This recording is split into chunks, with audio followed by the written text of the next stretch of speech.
You're watching South Asian Newsland and hear the top stories we are tracking for you on Wednesday, the 4th of September. After productive Brunei visit, PM Modi arrives in Singapore for high-level discussions. Pakistan sticks to plans for new taxes on retail sector despite strike threats. And US Congressional Committee subpoenas Blinken over Afghanistan.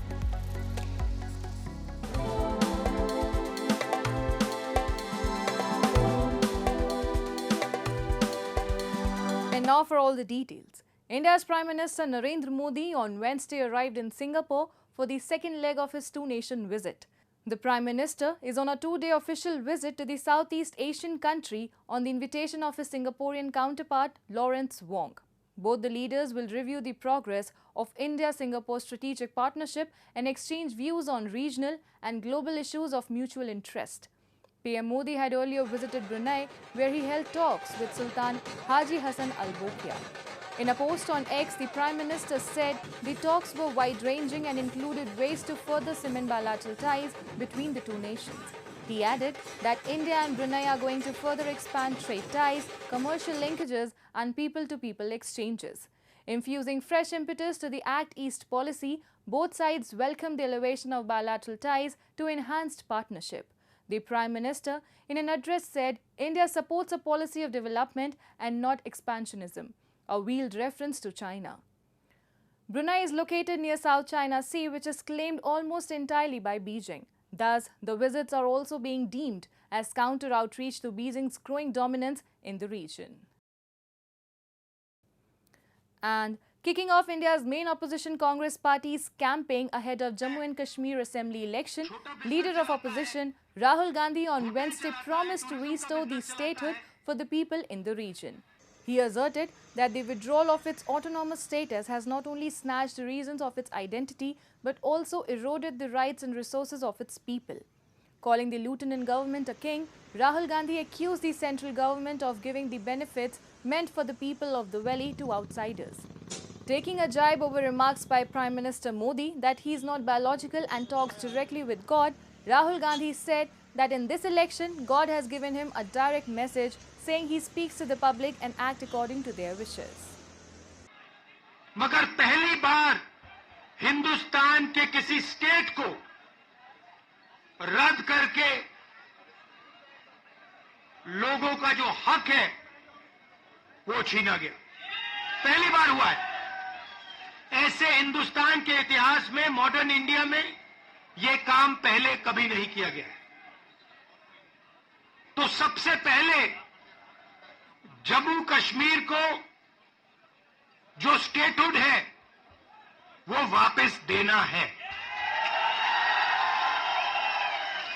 क्योंकि आपका सिर्फ state नहीं छीना गया, आपके अधिकार, आपका धन, सारा का सारा आपसे छीना जा रहा है। Jammu and Kashmir has 90 assembly constituency. The upcoming elections will be the first in J&K since the abrogation of Article 370. The polling will be conducted in 3 phases on September 18, 25 and on 1st of October. The counting of votes will take place on 8th of October. Moving on. The Pakistan government has voted to implement new taxes on the retail sector as part of efforts to secure a $7 billion IMF loan. The move comes amidst growing public outrage over high taxes and electricity bills by traders. A report.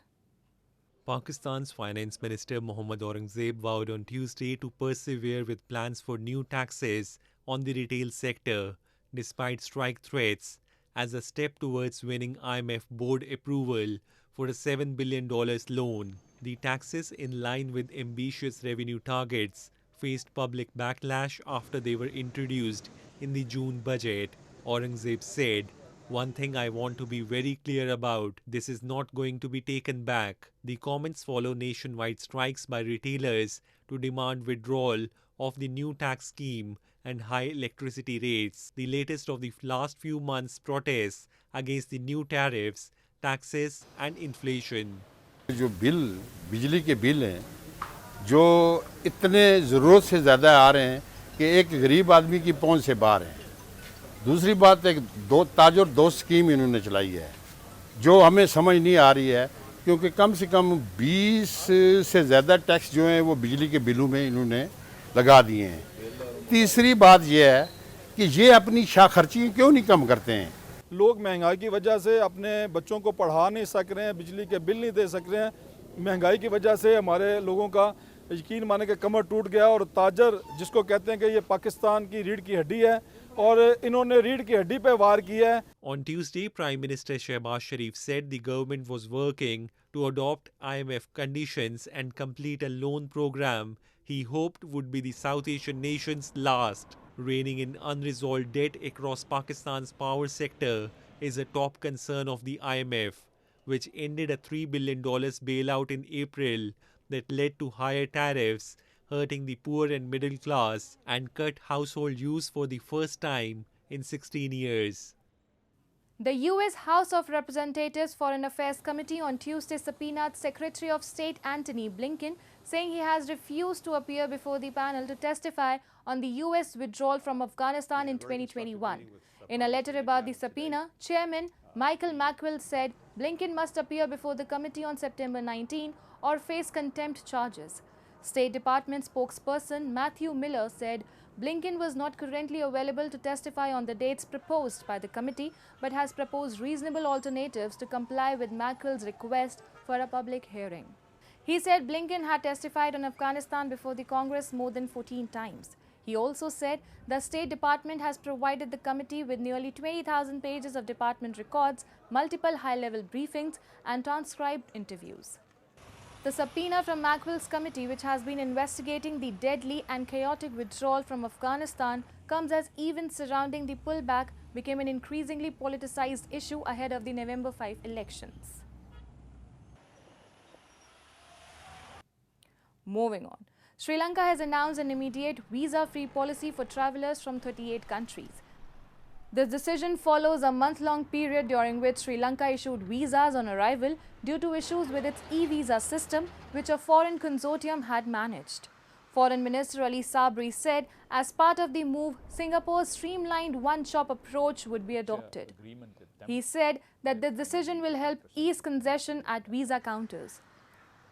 The country of 22 million people, famed for its beaches, ancient temples, and aromatic tea, saw its tourism industry pummeled first by the COVID-19 pandemic and then by a severe financial crisis last year that saw mass-scale protests and shortages of essentials such as fuel.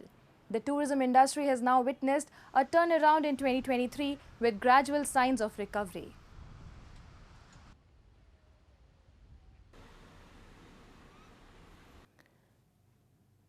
And Nepal's central bank will be printing new banknotes featuring a revised map which incorporates the disputed territories with India.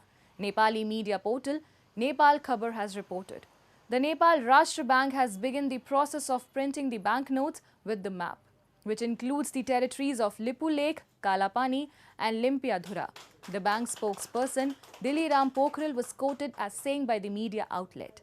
He added the 100 rupee note with the updated map will be issued within 6 months to a year.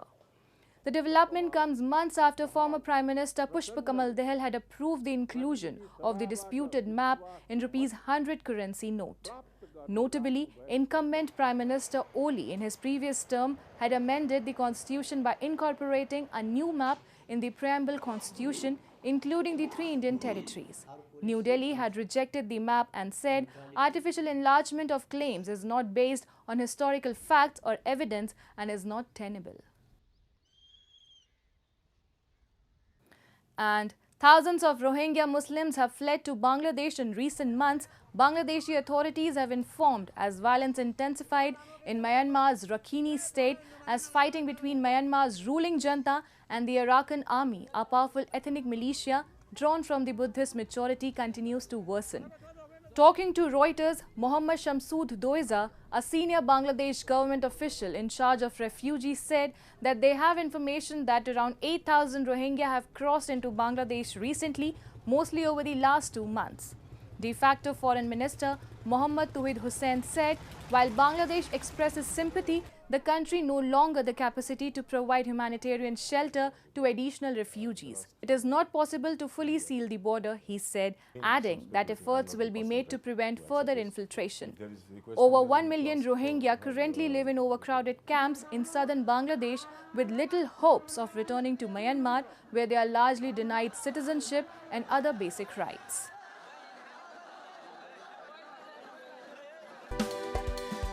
That's all in tonight's edition. We will see you same time tomorrow. Good night.